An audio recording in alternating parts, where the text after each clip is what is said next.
Sa video na ito ay meron na naman po tayong pag-uusapan na isang bagong loan online lending application na makakahiram ka raw hanggang 50,000 pesos at fast GCash online lending daw po sila. Kaya kung ikaw ay interesado, just keep on watching. Bago po natin i-review itong application na to, kung first time niyo po sa channel na ito, hindi pa po kayo nakapag-subscribe, mag-subscribe na po kayo, like and share, and click the notification bell para lagi po kayong updated tuwing may i-upload po tayo na mga videos about loan lending platform on loan lending application. Huwag na po nating patagalin, pag-usapan na po natin ito si Dance Peso. Sabi po dito, kay Dance Peso, makakahiram ka raw hanggang 50,000 pesos. Si Dance Peso po ay hihingi po sa inyo ng active phone number na kung saan ay ipapadala nila doon ang OTP. At kapag nakapag-sign in na po kayo, mapupunta po kayo dito sa homepage nila na makakahiram ka raw hanggang 30,000 pesos. Pero kapag first time nyo pa lang po humiram dito kay Dance Peso, hindi naman po aabot hanggang 30,000 pesos yung maa-approve sa inyo dahil first time nyo pa lang po. Then, i-click po natin itong Go Now. Makikita po natin itong authentication type na kung saan ito yung mga pwedeng ID na hinihingi nila. Driving license, UMID, passport, national ID, TIN ID, health card, postal ID, PRC, SSS, at pag-ibig.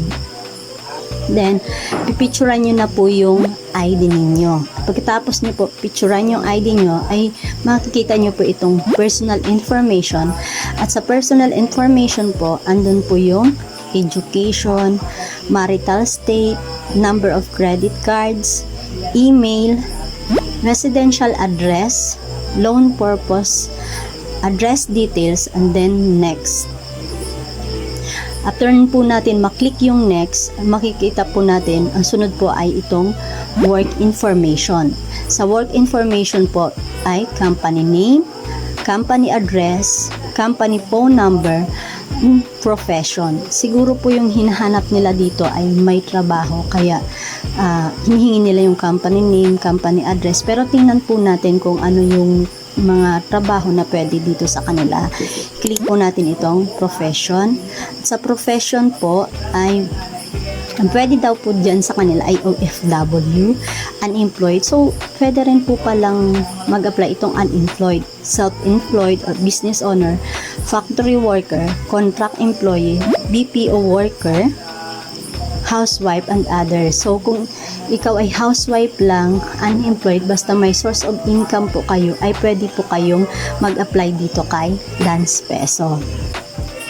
Then, click po natin yan. Kapag nakapili na po kayo, ay hingin po nila ang inyong monthly salary, address details, payday, then next. Pag napindot na po natin yung next, ay dito na po tayo sa link payment account. Pipili po kayo kung saan mo gusto na i-disburse yung loan mo, kung sa e-wallet o sa bank. Sa e-wallet po, andyan po yung GCash, Coins, PayMaya, GrabPay, Shopee, and OmniPay. Then lalabas na po ito kung lalabas na po kung magkano yung i-approve nila sa inyo.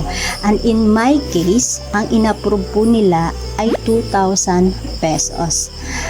At sa 2,000 pesos po na yon ay ang interest nila is 0, service fee is 760, other fee is 0, and ang amount received lang po is 1,240. So, 760 yung kinaltas nila. Then, babayaran mo po ito ng 7 days. At ang first repayment ay 1,980. Ang second repayment po is 20 pesos. So, ito po, ipinakita ko na po sa inyo kung ano po ang matatanggap nyo kapag na-approve po kayo tulad nito na 2,000 pesos. Nasa sa inyo na po ang desisyon kung itutuloy nyo po ito kasi napakalaki po ng ikanaltas nila at konti na lang po yung matatanggap ninyo. Kaya po mahalaga na manood po tayo ng mga reviews, mag-research po muna tayo bago i-install natin o manghiram sa isang loan application. Kaya pag-aralan po muna natin o pag-isipan po muna natin bago tayo manghiram sa isang loan application. Ito lang po ang meron dito kay Dance Peso. Decision nyo pa rin po kung itutuloy nyo ang paghiram dito. At disclaimer lang po, hindi po ako promoter o agent ng mga loan application na ito. Sinishare ko lang po sa inyo para makita nyo po kung ano po ang meron dito sa loan application na ito. Yun lang po. See you in my next video.